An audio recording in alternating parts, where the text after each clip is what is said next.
அண்மை செய்தியாக பார்க்கிறோம்.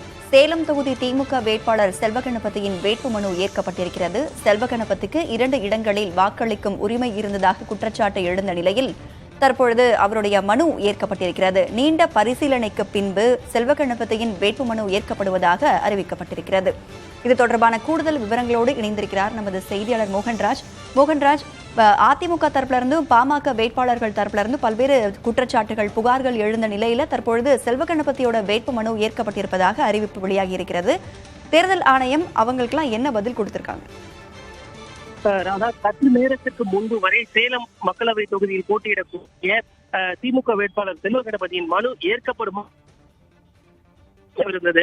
அதாவது திமுக வேட்பாளர் செல்வகணபதிக்கு சேலம் வடக்கு தொகுதி, அதே போல சேலம் மேற்கு சட்டமன்ற தொகுதி உள்ளிட்ட 2 இடங்களில் வாக்குரிமை இருப்பதாக ஏற்கனவே சர்ச்சை எழுந்தது. இது மட்டுமல்லாமல் பல்வேறு குற்றச்சாட்டுகள் அவர் மீது வைக்கப்பட்டது. அதாவது அவர் குற்ற வழக்கு பின்னணிகளை மறைத்திருக்கிறார், வேட்புமனுவில் தாக்கல் செய்யவில்லை, அதே போல சொத்து விவரங்களையும் முழுமையாக காட்டவில்லை அப்படிங்கிற பல குற்றச்சாட்டுகளை முன்வச்சுதான் அதிமுக, பாமக மற்றும் சுயேட்சை வேட்பாளர்கள் சிலரும் மனு செஞ்சிருந்தாங்க.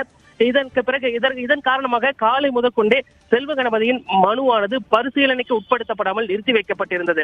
இந்த மனு ஏற்கப்படுமா இல்லையா அப்படிங்கிறது தொடர்ந்து ஒரு குழப்ப நிலையை நீடித்து வந்த நிலையில தற்பொழுது அவரோட மனு ஏற்கப்பட்டிருக்கிறது. அதாவது இவர்கள் தாக்கல் செய்திருந்த அந்த குற்றச்சாட்டுகள், அதாவது அந்த அதிமுக, பாமக உள்ளிட்ட வேட்பாளர்கள் தாக்கல் செய்திருந்த குற்றச்சாட்டுகள் அவை அனைத்தும் வேட்பு மனுவை ஏற்பதற்கு நிராகரிப்பதற்கான காரணங்கள் இல்லை அப்படிங்கிற ஒரு விளக்கத்தை தான் இவங்க தேர்தல் ஆணையம் தரப்புல தெரிவிக்கப்பட்டிருக்கு.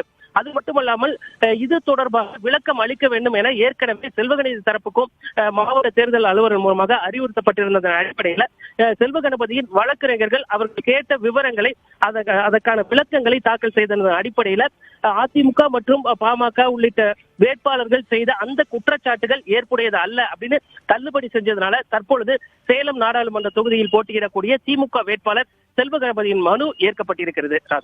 விவரங்களை வழங்கியமைக்கு நன்றி மோகன்ராஜ்.